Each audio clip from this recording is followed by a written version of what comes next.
Madame, monsieur, bonsoir. Merci de votre fidélité. Aujourd'hui, on va parler de l'événement du championnat national. On va faire le point.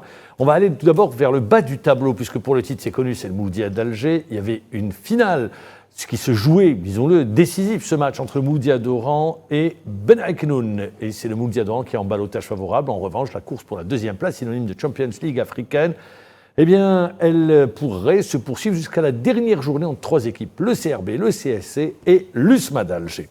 On parlera également de la Fédération algérienne de football avec la mise en place ou la réunion du Collège technique national et la nomination, le retour de Rabah Saaden aux affaires du football, nommé comme coordinateur technique. Sans oublier la question du jour, est-ce qu'on n'a pas tourné une page, Riyad Mahrez non convoqué pour les deux prochains matchs de l'équipe nationale. Tout d'abord, la Guinée et l'Ouganda, le 6 et le 10. Et puis, on terminera avec cette victoire, la 12e pour le club égyptien d'El Ahly. Aujourd'hui, avec nous pour en parler, Mohamed Mihoubi, entraîneur. Bonsoir, Mohamed, qui a pris du recul par rapport au terrain. Bonsoir. Bonsoir, Mamar. Sidi Ahmed, bonsoir. Bonsoir, Mamar, et bonsoir à nos téléspectateurs. Mohamed Mihoubi, comment est-ce qu'on vit une année de recul ? Est-ce qu'on reste très proche du foot, du terrain, en suivant les matchs, en regardant, en s'intéressant à ce qui se fait ailleurs, ou bien c'est une coupure ? Non, c'est pas une coupure, mais par moment, on a besoin de ces moments où on doit revoir certaines idées, peut-être qu'on avait tort, qu'on avait raison, et surtout sur plan recyclage, où toute personne qui veut se recycler, c'est le moment. C'est les moments par tous les moyens, que ce soit sur le net ou à l'étranger. Ça vous permet de vous éloigner un peu, de prendre de cette coupure, de déstresser, de profiter de la famille, d'être plus proche des enfants. C'est ça un petit peu ? Un petit peu ça. C'est un peu ça ? Je vous pose la question. Non, un petit peu ça, mais le reste... On a vu par exemple Klopp, il a dit « je prends une année sabbatique, j'arrête une année, moi je vais aller me reposer, c'est fini, je coupe avec le terrain ».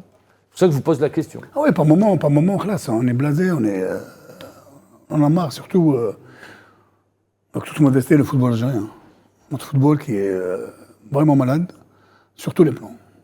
Et avoir affaire que ce soit des responsables. Là, vous parlez de club, je suppose, voilà. Les responsables de club, oui. Les gestionnaires ou l'entourage. À un moment donné, on réfléchit mille et une fois après chaque match. Doit-on continuer ou doit-on sortir par la grande porte ? Très bien, ça nous permet de rappeler, donc vous êtes à l'arrêt, vous allez revenir sûrement la saison prochaine. L'événement de Stade 24.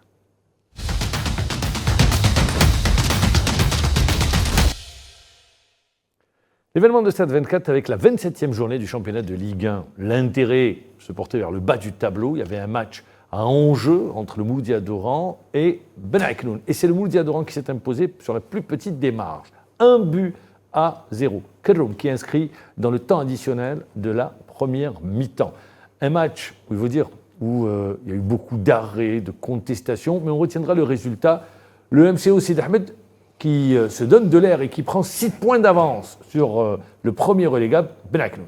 Comme on dit dans le jargon footballistique, un match vraiment à 6 points pour le S Ben Aïknoun et le MCO. Le MCO qui a su faire l'essentiel à domicile, d'ailleurs qui restait sur une victoire face à l'USMA à domicile en match en retard de mise à jour. Et ils enchaînent encore une fois face à Ben Aïknoun. Je pense que c'est le match le plus important pour le MCO. Je rappelle que Ben Aïknoun compte un match de retard. Oui, face à l'USMA d'Alger. Et aujourd'hui, le MCO respire, s'éloigne de la zone rouge, prend 6 points d'avance sur le S Ben Aïknoun, son adversaire du jour, et se donne un peu d'air, parce qu'on l'a vu. Après, ce que je retiendrai franchement de ces dernières semaines pour le MCO, c'est le retour du public, le retour de l'envie, des gens qui entourent le club, qui sont là, qui essayent par tous les moyens d'apporter leur soutien, que ce soit moral ou autre, à cette équipe du MCO. Mais je trouve que c'est dommage, parce que pourquoi ne pas l'avoir fait bien avant, alors qu'il y a eu la mise en place d'une nouvelle direction, il y a eu oui, mais elle est arrivée une tardivement, entreprise. la nouvelle direction, elle est arrivée très tardivement, mais ça fait un moment qu'ils sont là déjà. Oui, ça fait 3-4 mois. 5 mois, 5 maximum. Donc, ils sont arrivés tardivement, c'était complètement divisé. Ça s'est fait vraiment très lentement, c'est-à-dire la mise en place s'est faite lentement, mais ce qu'on retiendra, c'est la réunification Ouais, maison. parce qu'il y a le feu à la maison. Il y a le feu à la maison, c'est tout. Et ça porte ses fruits aujourd'hui. Mohamed, le football à l'Ouest, il n'y a plus que le MCO. Malheureusement, dommage. Malheureusement, dommage. Tlemcen est en division inférieure, Belabès Il y a en division Mostaganem qui inférieure, accède. Lasmodora en division inférieure, je parle de cette saison. Oui, Et cette saison. pourtant, tous les bons joueurs sont dans le championnat, dans tous les clubs. Que ce soit à Alger, que ce soit à l'Est, que ce soit au centre, que ce soit. Mais le problème de l'Ouest, c'est un problème de gestion, c'est un problème d'argent.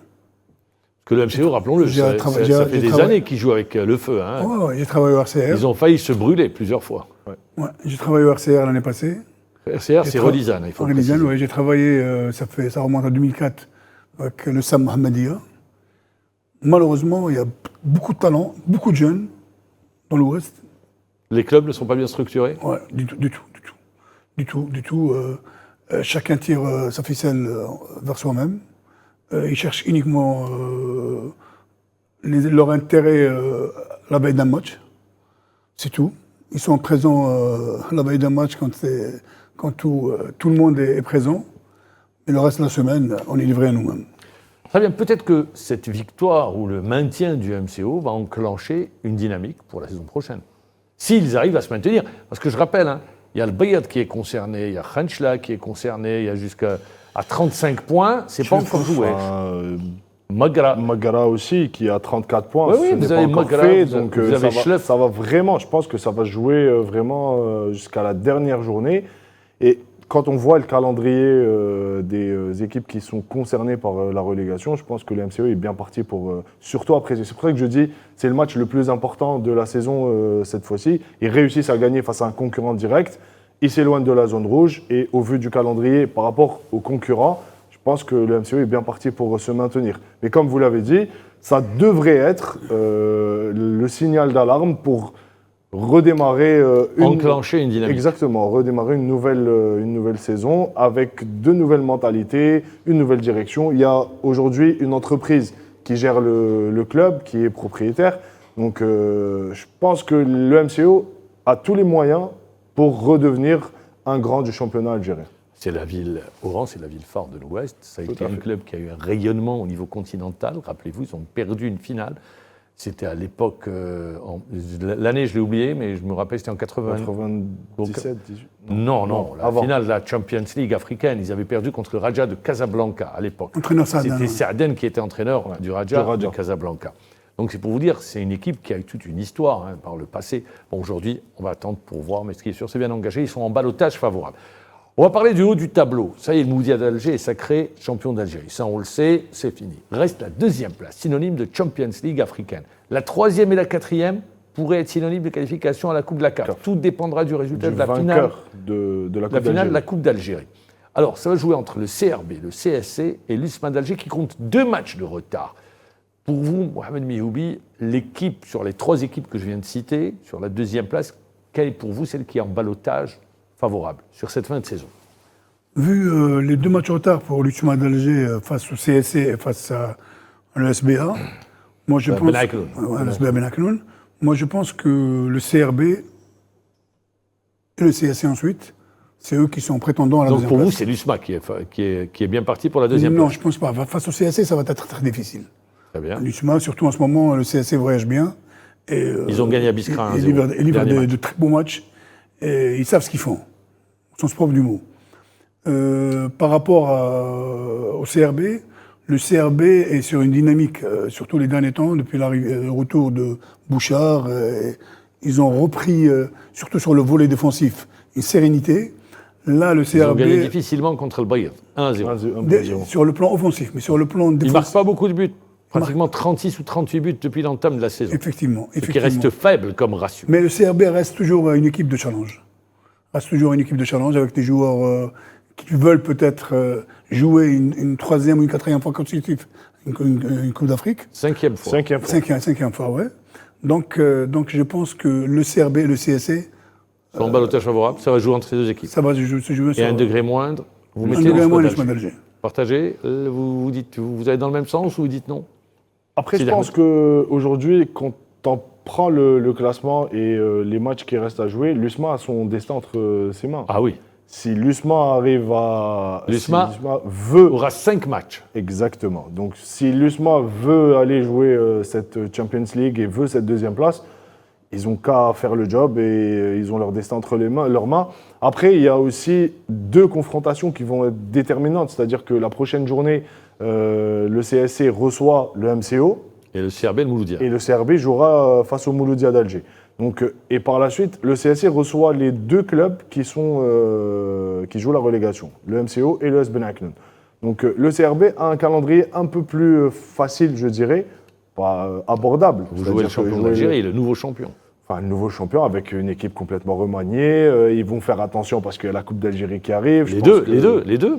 Oui, mais le CRB a un objectif à aller chercher, contrairement au Mouloudia qui est déjà champion. Donc, dans les têtes, c'est pas la même chose, c'est pas la même approche. Et Baumel le disait la semaine dernière, il va faire tourner un peu. On l'a vu face Il a fait tourner déjà. Face à la JSK, il fait tourner, il donne un peu plus de temps de jeu à des joueurs qui n'en ont pas eu pendant toute la saison. Et il va faire reposer ses cadres en vue de bien préparer. Je pense qu'aujourd'hui, le Mouloudia est focus sur la Coupe d'Algérie. Donc, tout le programme qui va être fait jusqu'à la date de la Coupe d'Algérie va être en fonction des joueurs qu'il va utiliser et qui seront titulaires le jour de la finale. J'espère qu'ils ne vont pas tomber dans le phénomène de fatigue. C'est-à-dire le Mouloudia. Pourquoi ? Parce qu'il fait tourner. Non, il fait tourner, ok. Mais quand on voit Dortmund, qui sont en finale aujourd'hui, et qui l'ont déjà fait face à la Juve, ça remonte à 96. Où avant le match, ils ont fait reposer personne. Au contraire, ils ont fait, ils ont levé leur intensité d'entraînement avec des microcycles de choc. Ils ont même perdu les matchs avant finale. Et à la finale, ils ont donné une leçon à la Juventus. Ce qu'ils ont fait face au PSG, la même chose. Ils ont perdu un match avant la compétition. Oui, mais il avait fait reposer quasiment toute l'équipe. Hein. Ouais. Avant le PSG. Il avait fait reposer toute l'équipe en championnat. Mais les joueurs avaient une intensité d'entraînement, c'était ça leur objectif. Non, mais c'est pour ça que je dis maintenant, le Mouloudia va mettre en place un programme d'entraînement en vue de la finale, pour les joueurs qui vont être titulaires. CRB Mouloudia d'Alger, ça jouera en championnat avant la Coupe d'Algérie. Est-ce que pour vous, les 2 entraîneurs vont essayer de cacher leur jeu, ou vous dites non ? C'est une question de suprématie, celui qui gagne prend un avantage psychologique. Non, ils se connaissent, les joueurs se connaissent entre eux, les entraîneurs se connaissent entre eux. Mais c'est un match où chacun essaie de préserver ses joueurs par rapport aux blessures. C'est la gestion des blessures ? C'est la gestion des blessures. Jusqu'à la finale. L'effectif, en général. Ah ouais. En général, c'est la gestion de l'effectif. Je pense que, mais c'est pour ça que je dis, personnellement, je pense que les 2 entraîneurs aujourd'hui, Paqueta et Baumel, entrent dans un coin de leur tête cette finale, parce que c'est pas tous les jours qu'on joue une finale de Coupe d'Algérie, c'est important, ils vont vouloir la gagner. Justement, peut-être qu'Amrani va en profiter pour se glisser et griller la politesse à tout le monde avec le CSC. Le CRB peut se dire, même si on rate la deuxième place, on peut toujours aller chercher une place africaine en Coupe de la CAF en gagnant la Coupe d'Algérie. Après, ce n'est pas un gage de réussite, c'est-à-dire qu'il n'y a aucune assurance. Mais le Mouloudia est en ballottage favorable parce que le Mouloudia est déjà champion. Le Mouloudia peut se permettre le luxe. Il peut se permettre le luxe de faire tourner et de faire reposer ses joueurs. Très bien. On l'a vu, il a fait tourner Baumel cette semaine contre la JS Kabylie. Voilà pour le championnat. On va revenir à un aspect important du football national. C'est la mise en place. Alors, la direction technique nationale devrait être un élément fort dans la structure de la Fédération algérienne de football. Mais dans le même temps, il y a l'existence d'un collège des entraîneurs, qui était, disons-le, inexistant ces dernières années. La nouvelle équipe fédérale l'a réanimé, a organisé, je rappelle, il est composé des DTR, des DTWI, des entraîneurs militaires, universitaires, directeurs de wilaya et directeurs régionaux. Les ex-internationaux. Les ex-internationaux, bon voilà un petit peu. Par contre, le poste de coordinateur technique n'existe pas. Tout à fait. Dans le décret, il n'existe pas. Il y a eu la nomination de la Bersadan. Question, a-t-on besoin du collège des entraîneurs? Je vous pose la question, Mohamed Dioubi. Ou est-ce que c'est pour pallier peut-être les insuffisances de la DTN? Ou pour compléter, c'est complémentaire? Qu'est-ce que vous dites? Aujourd'hui, c'est pour compléter. Très bien, donc c'est complémentaire. C'est complémentaire. Mais je dirais... Je rappelle que ça reste une force de proposition, le collège des entraîneurs. Oui. Vous voyez, le rôle aujourd'hui de la DTN par rapport aux autres DTN du monde, c'est faible. Il faut le dire. par rapport aux moyens. Quand vous dites, moi j'aime bien la précision. C'est ce que j'allais dire. Quand on dit c'est faible, c'est dans quel sens? Qu'on me dise, c'est c'est faible par rapport à C'est quoi? faible par rapport à ce qu'ils doivent faire ou ils doivent s'ingérer. Quand on voit une DTN, déjà qui ne s'occupe pas de l'équipe première. Non, c'est pas son rôle. Non. Aujourd'hui, c'est pas son rôle par rapport au football Ça n'a algérien. jamais été son rôle. Non, par rapport dans le monde entier. Non, il ne s'occupe pas. Dans le monde entier, il ne s'occupe pas de l'équipe première. Quand on voit une DTN comme l'équipe de France, après l'élimination de la Coupe du Monde 98, où ils ont redonné le blason à M. Aimé Jacquet. Vous parlez de la nomination Voilà, la nomination de Aimé Jacquet. Mais je ne vois pas où est le parallèle. Pourquoi vous faites ce parallèle? Parce qu'il a réussi à donner un exemple, un prototype de correction au football français à l'époque. Par rapport où le football, surtout en formation, côté de formation, et côté de continuité et de complémentarité. Ils ont réussi à tracer un travail pyramidal où le football, après 8 ans, les Français sont devenus champions du monde. Mais c'était pas Jacquet qui était DTN. C'était pas Jacquet. Oui. Mais Aimé Jacquet avait tout donné aux côtés de la DTN. C'était presque le monsieur de l'ombre de la DTN.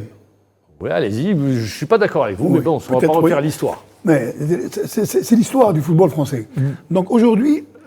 Voilà, je vais vous dire, pour être clair, on n'est pas venu pour parler du football français, mais je vais vous le dire tout de suite, c'est M. Boulogne qui, à l'époque, c'est lui qui a été... C'était en 94.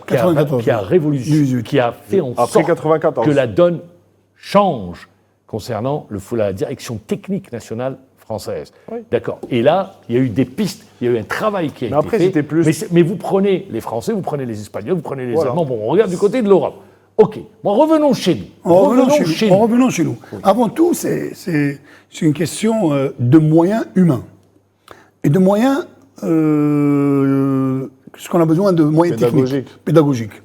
Aujourd'hui, si on veut sauver ce football, c'est déjà changer une loi où le sport de masse, il est priorité par rapport au football de formation.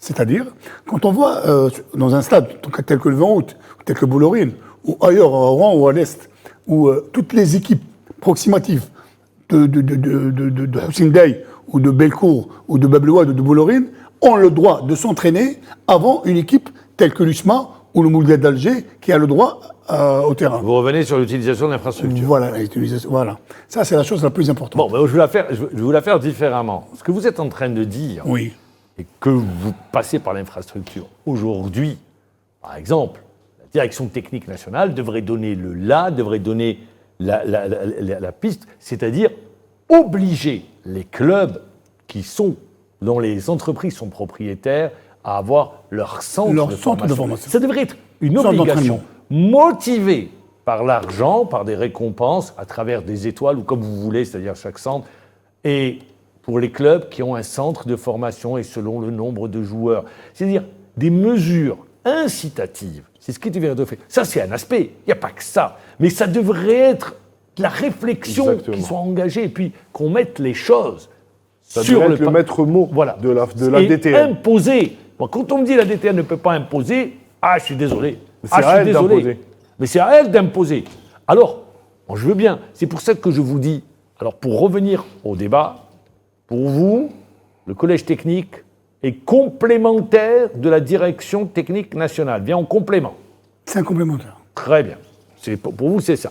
Parce que pour vous, donc à travers votre réponse, je comprends, vous dites qu'il y a des insuffisances au niveau de la DTN que peut combler la direction le collège des entraîneurs. Pourquoi ? Parce que il est représenté, ou disons, son assemblée est constituée des éléments qui sont à la base, qui travaillent à la base et qui font remonter l'ensemble des informations. Également, qu'est-ce que vous dites ? Mais moi, je vais juste résumer ce qu'il était en train de dire. Le plus important... Je voudrais avoir votre avis. Oui, le plus important aujourd'hui de ce collège technique national, c'est de mettre en avant déjà les compétences et passer à l'action sur le terrain.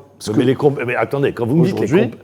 Sidi Ahmed, quand vous me dites les compétences, le DTR, s'il a été nommé, c'est qu'il est compétent, ou le DT, oui. Non, c'est pour ça que je dis mettre en avant. Ils sont d'accord. C'est pour ça que je dis mais ça. Vous savez que c'est des postes, c'est des postes où les entraîneurs ne veulent pas aller. Parce que c'est mal payé, c'est pas intéressant. C'est pas intéressant parce qu'on s'occupe que de la oui, mais indépendamment. S'il y avait des mesures, si ça avait été motivant, Au-delà sûr de qu'il y aura ça, beaucoup de gens mais qui bien arrivent. sûr.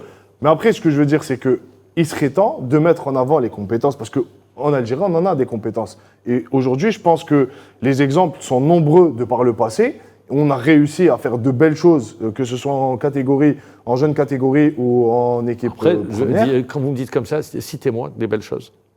Citez-moi les belles choses qu'on a fait en jeune catégorie. Sur le plan, je suis désolé, sur le plan africain, on n'arrive pas à se qualifier une fois tous les 20 ans dans les jeunes catégories. Non, je parle de formation. Ah. Je ne parle pas de résultats Très en bien. équipe nationale. Parce que l'objectif est vraiment de former les jeunes de demain qui, aujourd'hui, il y a un D'accord. jeune... Vous parlez de la formation. Oui, oui, je donc parle de la pas formation. des résultats des équipes nationales. Non. Très bien. Mais la priorité, c'est la formation. D'accord. Et par la suite, ça sera le fruit d'un long travail de formation qui fera que les résultats vont suivre. C'est ce qui s'est fait quand on prend les exemples de l'INF Clairefontaine, de la... Le Sénégal aujourd'hui. Exactement, quand on prend l'exemple africain. Il y a aussi l'Égypte qui avait tracé une feuille de route en 2008, je me souviens, quand il y avait la mise en place d'une nouvelle direction technique nationale et qui, par la suite, avait fait une feuille de route pour les équipes de jeunes des sélections égyptiennes et ils sont arrivés à jouer les Jeux Olympiques. Prenons, moi ce que je dis à ce niveau-là, prenons un modèle. Il y a un exemple. Il y a Prenons des exemples, on savait le faire par le passé, Ouais. et travaillons dessus et allons jusqu'au bout. Moi, je vais revenir à un aspect. Les académies avaient existé à un moment donné. Ouais. Ça a donné cette génération Académie qui est partie FAF. aux Jeux Olympiques Ouais. au Les Brésil. Ben Khamassa, Après, les Abdellaoui. ça en a laissé tomber. Après, on est revenu. Et parce qu'il n'y a pas une structure. Le Paradou est un modèle en matière de formation aujourd'hui. Les académies de la Fédération algérienne de football doivent être justement un centre ou un lieu De où on regroupement. doit former Oui, de regroupement des jeunes. De regroupement. Il y a eu des Ouais. jeunes, bon, ils sont partis au SCAF Remis Mouliana, je ne sais pas pourquoi. Prenons les Il y Sénégalais. avait Belabbas aussi. Ils sont appuyés sur les clubs. Ouais. Formation, peu importe s'ils vont C'est sur la les meilleure compétitions formation. africaines. Et aujourd'hui, meilleur modèle, vous hein. avez une densité de footballeurs. D'ailleurs, vous voyez les générations, comment ils ont tout gagné, les Sénégalais. Tout gagné Non, mais c'est sur le meilleur continent. modèle aujourd'hui, le Sénégal. Le Sénégal aujourd'hui ne pense plus que leur club se qualifier au Champions League, ni à Coupe de la CAF, ni réussir dans ces compétitions. C'est former le maximum de joueurs, les placer à un âge très jeune, ça veut dire à partir de 17, 18 ans, accompagnés de leurs parents, en Europe, et ces joueurs reviendront au pays, en sélection par la grande porte. Très bien. Donc, pour revenir à la question, donc vous dites, c'est en complément, là où ça me gêne, c'est que la direction technique nationale ne donne pas aujourd'hui ce qu'elle veut faire, Oui. sur quel objectif, comment elle doit travailler, il y a pas un où programme. la réflexion. Quel est le footballeur algérien de demain? Voilà, moi, je ne sais pas. Et justement, c'est pour ça que je parle de formation, parce que le jeune d'aujourd'hui qui nous regarde et qui peut-être voudra intégrer et jouer au football, ne sait pas à quoi s'attendre au final. Parce qu'aujourd'hui, là, si on prend vous l'avez si bien dit, et je reste persuadé que ce n'est pas à la fédération de former. Ça reste une conviction personnelle. Ce n'est pas à la fédération. La fédération Elle peut le faire.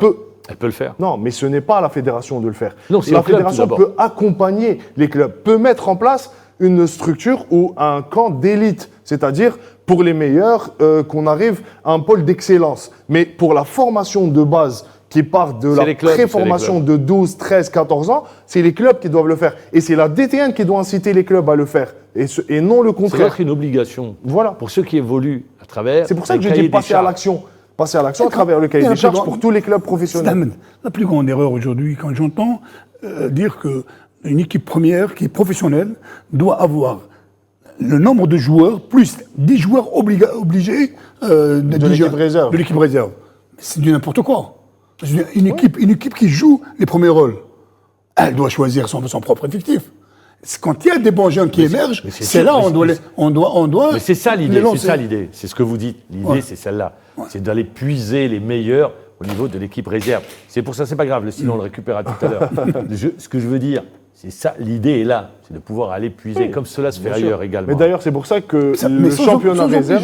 sans obliger Non, ces sans clubs. obliger les clubs. Sans Mais obliger c'est pour ces ça clubs. que là, de ce qui est ressorti des conclusions de ce collège technique national, d'ailleurs, c'est pour ça qu'on a fait appel aux techniciens et aux entraîneurs, Voilà. c'est de maintenir le championnat réserve et Voilà. oublier l'idée qui était prévue Alors, au départ on de va- 35 licences. On va avoir une courte page de pub et on revient.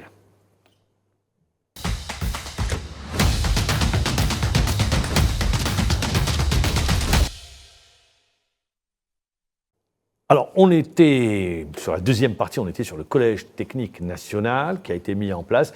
On va retrouver Sidi Ahmed Khadis sur la dernière réunion compte rendu.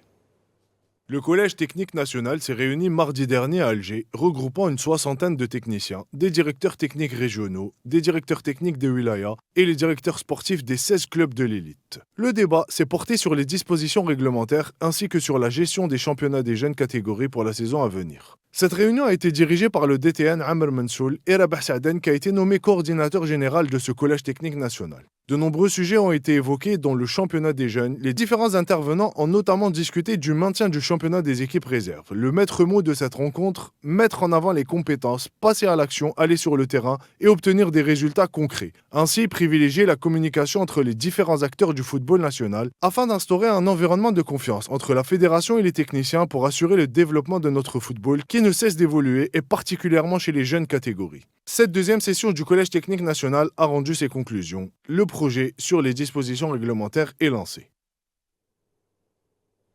Alors, avant de vous retrouver, messieurs, on va écouter les réactions. Tout d'abord, celle du directeur technique national, Amr Mansoul. كان الاجتماع اليوم هو إعداد الحوصلة والتوصيات والمخرجات. C'était une réunion pour dresser le bilan, donner les recommandations et sortir avec des conclusions qu'on transmettra aux membres du bureau fédéral afin de discuter et de revoir les termes positifs. Nous sommes fiers aujourd'hui d'avoir pu donner aux techniciens et aux spécialistes dans leur domaine leur place. La fédération a su leur rendre hommage en donnant à chacun son statut de technicien et que l'avis de ses entraîneurs ou de ses cadres présents aujourd'hui soit pris en considération. Qu'ils soient entraîneurs ou ex-internationaux qui sont présents aujourd'hui et qui nous ont honorés de leur présence, même ceux qui sont venus de l'étranger. Alors, on pourra également, au niveau du collège technique des entraîneurs, faire appel à des experts, notamment des anciens joueurs. C'est le cas de l'ancien capitaine de l'équipe d'Algérie, Yazid Mansouri. Je trouve ça bien. Déjà, c'est une belle initiative de réunir des experts de l'extérieur un peu pour donner un peu leur point de vue, leur avis, leur opinion, de partager, d'échanger, d'avoir des idées nouvelles, un peu de fraîcheur, justement. Et je trouve l'initiative vraiment intéressante. Maintenant, moi, c'est une première pour moi. Donc, quand on m'a convié, j'étais vraiment ravi. Et j'ai pas hésité une seule seconde. J'ai fait en fonction de mettre mon emploi du temps de côté pour pouvoir être disponible. Mais tout ce qui touche le pays, moi, j'essaie de... Voilà, si je peux mettre ma pierre à l'édifice, je le ferai. Et puis, bon, je pense que des initiatives comme ça, c'est bien. Parce que le football a besoin de se développer, a besoin de s'améliorer. Et en Algérie, on connaît, on a un potentiel et un vivier immense. Mais malheureusement, je pense qu'à mon sens, qu'il est encore mal exploité. Et je pense qu'il y a encore matière à faire, à travailler, à peaufiner. Et en faisant des initiatives comme on le fait aujourd'hui, on va dans le bon sens. Alors, Yazid le dit, vous pouvez interroger n'importe quel technicien, vivier, potentiel, mal exploité, ça revient à chaque fois. Ouais. Justement, l'ADTN, ou à travers les propositions, doit aller travailler sur ces pistes-là. Mohamed Mihoubi. Vous savez, c'est très beau ce qu'on voit, c'est très beau quand on se réunit comme ça. Non, mais c'est bien, on vient de l'extérieur, c'est très beau. l'échange, c'est bien. Mais on a oublié la plus grande erreur qui a été faite dans la gestion du sport algérien. C'est-à-dire, est-ce que les Européens, quand ils ont développé leur sport ou leur football ou d'autres sports, d'autres disciplines, ont fermé leurs instituts? L'INSEP Non. Non. Nous, on a bloqué l'ISTS et on a détruit... Pourquoi vous avez bloqué l'ISTS? On a détruit la formation à l'ISTS. L'INFS STS a été vraiment détruit, spécialisé. Vraiment détruit, monsieur Barmar. Aujourd'hui, l'ISTS est devenu... Détruit par rapport aux disciplines.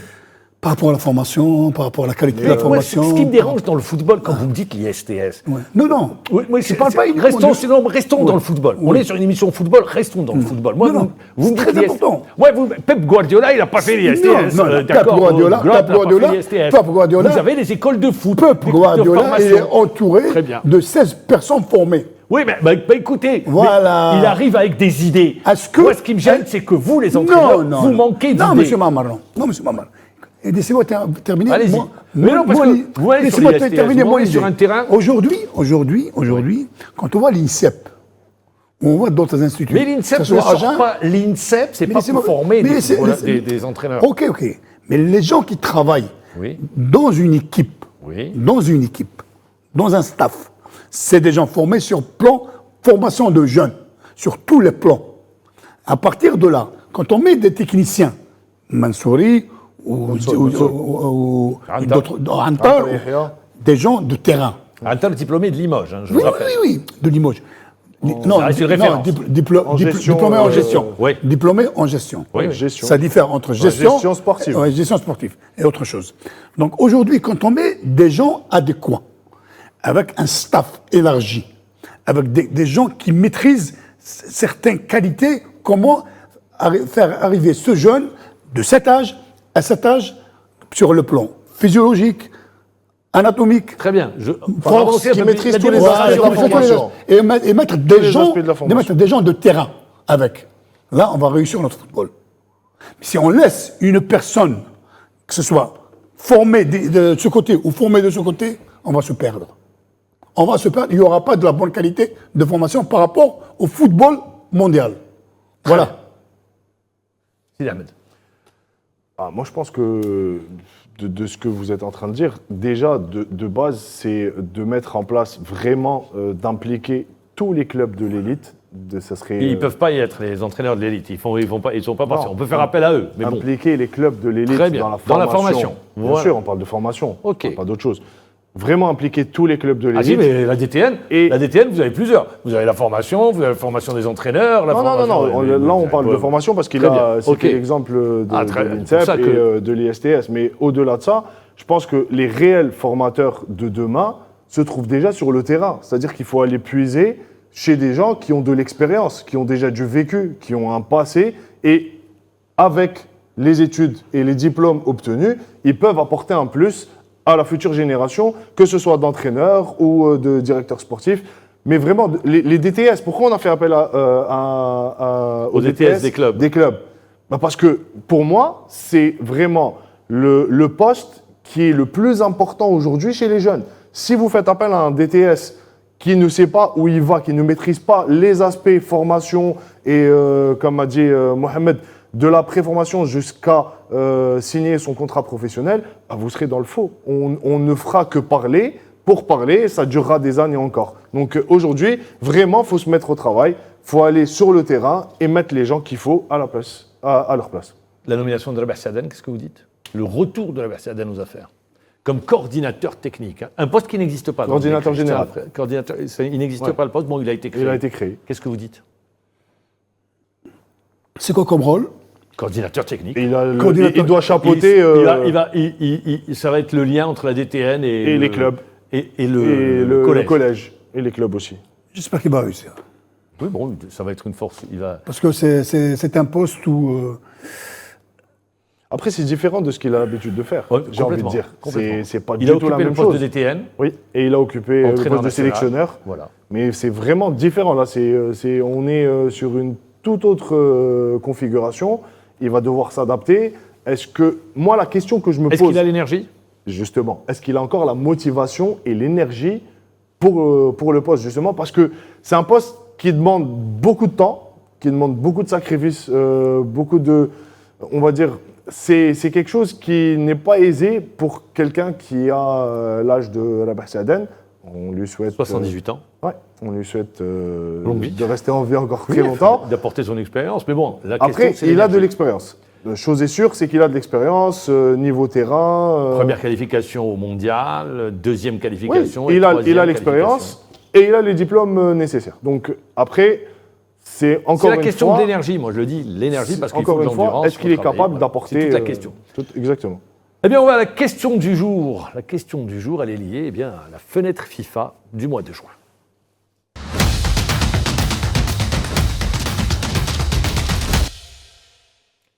Question du jour. Est-ce qu'on n'est pas en train de tourner une page en équipe nationale?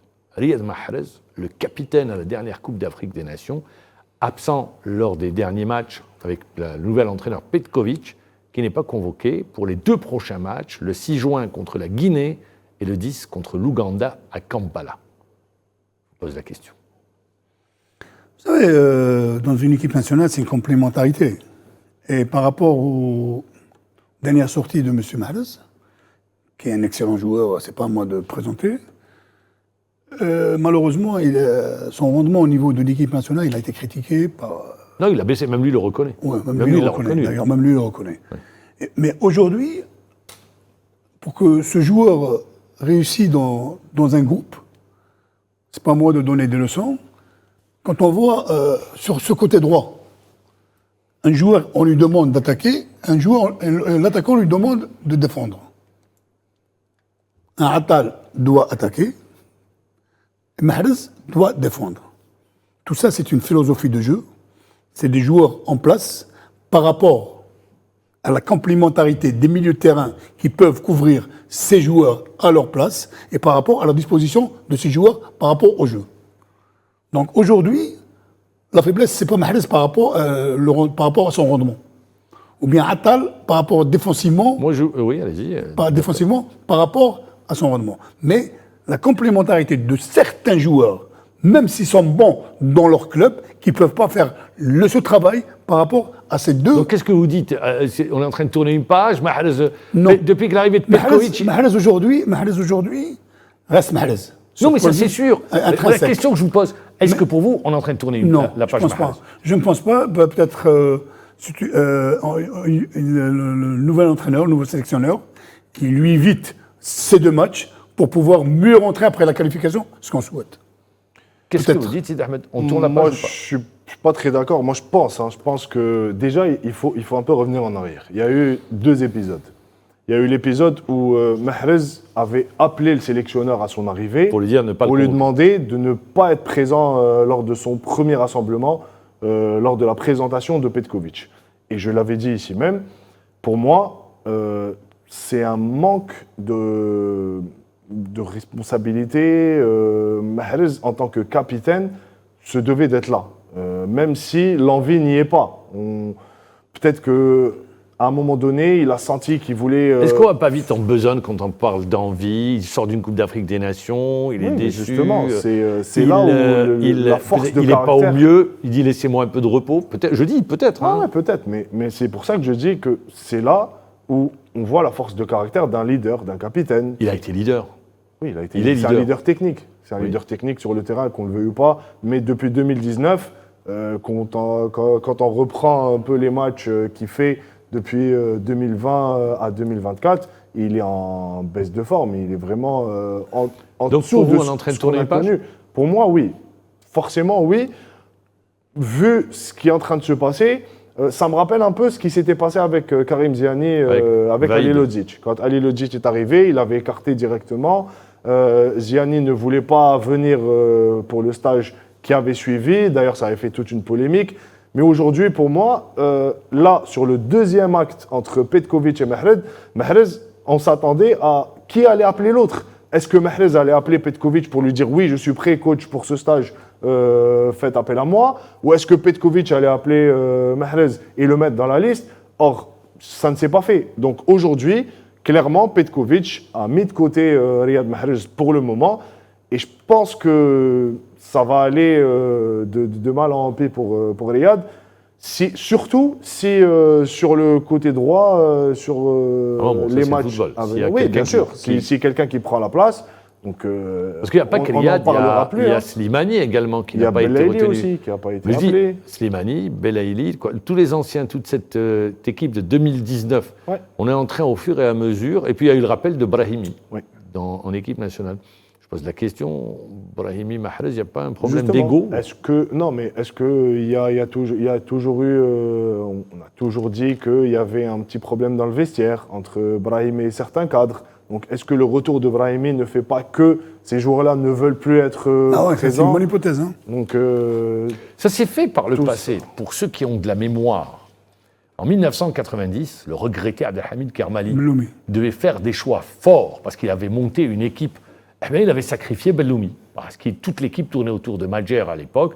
Et il avait fait le sacrifice. Il avait Problème sacrifié d'ego. Belloumi. Pardon? problème d'ego. On ne peut pas avoir problème Belloumi d'ego. et Madjer dans la Très même bien. équipe. Ça s'est fait ailleurs. Vous avez un joueur comme Cantona qui a été sacrifié. Vous avez un joueur comme Benzema qui a Benzema. été sacrifié. Donc il y a des joueurs comme ça. Ben, au bout d'un moment, on se dit bon, c'est le groupe qui prend le pas Qui prime sur le joueur.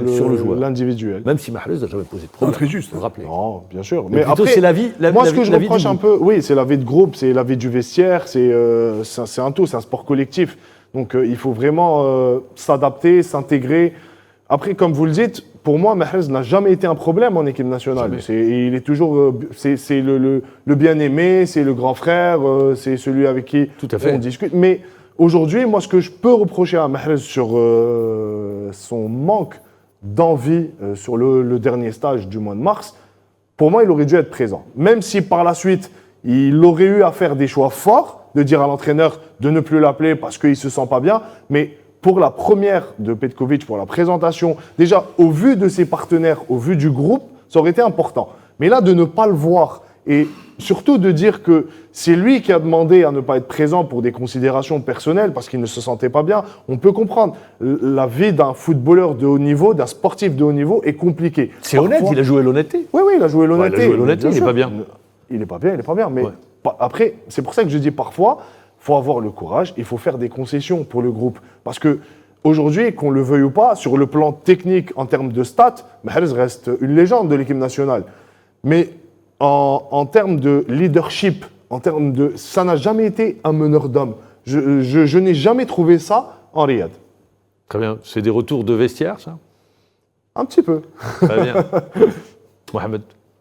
Non, c'est très juste, surtout l'hypothèse où, par moment, il faut écarter tel ou tel joueur pour pouvoir mettre une seule personne qui peut gérer le vestiaire et donner un exemple par rapport au groupe. Ça s'est déjà passé dans pas mal de pays, des grandes nations de football. Mais aujourd'hui, moi je pense que Mahrez, pour sa non... Quand je dis Mahrez, je dis Slimani également, Ouais. je dis Belaïli également. Ah ouais. Et peut-être Mandi également, je ne sais pas s'il y sera ou pas, parce que là, il n'est pas connu, mais il y a la convocation, par exemple, d'un joueur comme Keddad. Ouais. Donc, il est en train de chercher au niveau de l'axe. Donc, peut-être qu'on est en train de tourner, tout simplement, il y a la fin d'une ère qui se présente. Il y a la fin d'une ère, il y a aussi une philosophie de jeu aussi. Vous savez qu'aujourd'hui, l'équipe nationale, quand on voit les meilleurs joueurs, nos meilleurs joueurs, que ce soit dans l'axe, que ce soit au milieu de terrain, là où ils évoluent, dans des grands clubs, mais en équipe nationale, il n'y a pas la complémentarité. Il n'y a pas une complémentarité entre X, Y et Z, dans les trois lignes. Donc, par moment, un grand joueur dans un club ne peut pas être un grand joueur dans une équipe nationale. Quand vous dites qu'il n'y a pas de complémentarité, Oui. je suis désolé, à l'époque, Belmadi, il y a bien eu les 32 matchs ou 36 matchs. 35 matchs sans défaite. Il y a eu la Coupe d'Afrique des Nations 2019. Après, on est allé jusqu'au dernier match. Il y a eu le couac, les deux couacs, au Cameroun et contre le Cameroun. Et il y a eu le dernier couac contre la Côte Avant d'Ivoire. l'arrivée de M. Belmadi. Oui. Alors, avant l'arrivée, on Guedioura, était au fond du gouffre. Voilà. Ah, très bien. Guedioura ne jouait pas. Avant- Il a fait de Guedioura... Il a été un élément. N'était pas satisfait. Disons que Belmadi n'a jamais trouvé le remplaçant de Guedioura. Voilà. C'est aussi ça. À l'arrivée de M. Belmadi, Guedioura est devenu l'homme de base de cette équipe. Et en utilisant Guedioura, qui était au four et au moulin, l'équipe nationale a retrouvé une sérénité défensive et offensive. Un équilibre. Donc, c'est ce qu'il nous fallait. Pas des joueurs... Oui, mais il ne l'a pas trouvé. Oui. Non, Il n'a pas trouvé le je type rejoins de votre idée. joueur. Je rejoins votre idée. Mais c'est ça une sélection. Une sélection, c'est une complémentarité par rapport à ta philosophie et ton jeu.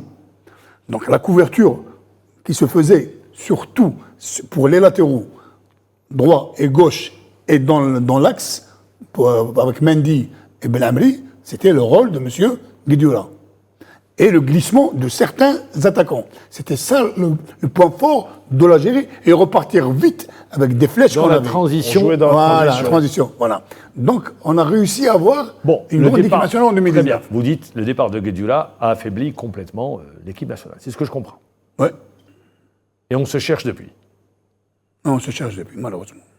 Alors pour vous, donc Après, moi je pense, Mahamar, sur la dernière année où on est sur les 35, on est sur la série de 35 matchs sans défaite, le jour où... Mais sur 2023 aussi, on est invaincu. Oui, non. Et contre qui, monsieur Non, mais bien sûr, attendez. Contre qui aussi Quand on parle... Non, mais Moi, quand je on veux parle... bien voir, j'attends pour voir. Non, quand on parle de série d'invincibilité, c'est bien beau. Par contre, c'est anecdotique. Les gens, ce qu'ils retiendront, c'est les résultats. Coupe du Monde, dans les Coupe grandes d'Afrique des Nations. compétitions. Ah, C'est oui. aussi simple que ça. Ne pas perdre pendant 35 ou 36 matchs ou 80 Oui, mais c'est bon, matchs, ça donne de la Ça confiance. donne de la confiance. Voilà, Voilà, c'est ça. merci. Donc j'y arrive. Le jour où cette série s'est arrêtée, brutalement d'ailleurs face à une équipe que personne n'attendait, en Coupe d'Afrique des Nations, je trouve, et depuis, je pense que l'équipe nationale n'a jamais su retrouver un vrai visage. On ne présentait plus rien. Il y avait du néant sur le plan tactique, sur le plan technique, des joueurs qui étaient vraiment en Moi, je dirais baisse de les choses forme. différemment. Moi, je dirais les choses différemment. Sur le Cameroun, il y a une baisse de forme. Mais je dirais, après, les adversaires arrivaient à lire à notre jeu. Oui, Ça, c'est pour la ça que je première des dis, choses. on ne présentait plus rien. Et la deuxième des choses, c'est que par moments, on a joué de malchance sur certains matchs. Sur certains matchs, on a notamment vraiment joué sur la de dernière malchance. Coupe d'Afrique. Coupe d'Afrique des Nations. parce On que si joue reprend vraiment les de matchs, malchance. Les deux premiers matchs, on ne joue doit de pas malchance. perdre le doit les dernier gagner. match, surtout face à la Mauritanie. Mais après, ça, c'est des faits de jeu.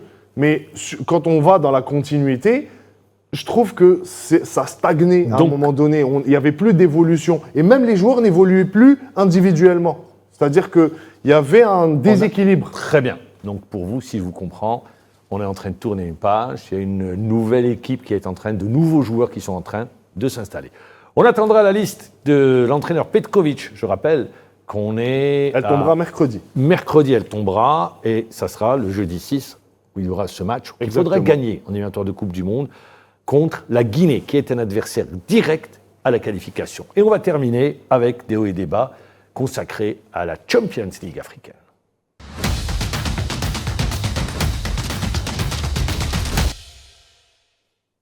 La Champions League africaine, le rideau est tombé, le vainqueur on le connaît sans surprise. Une nouvelle fois, pour la deuxième fois consécutive, pour la 12e fois, Al Ahly gagne la Champions League africaine en battant l'Espérance sportive de Tunis. Compte rendu, Mohamed Ouali.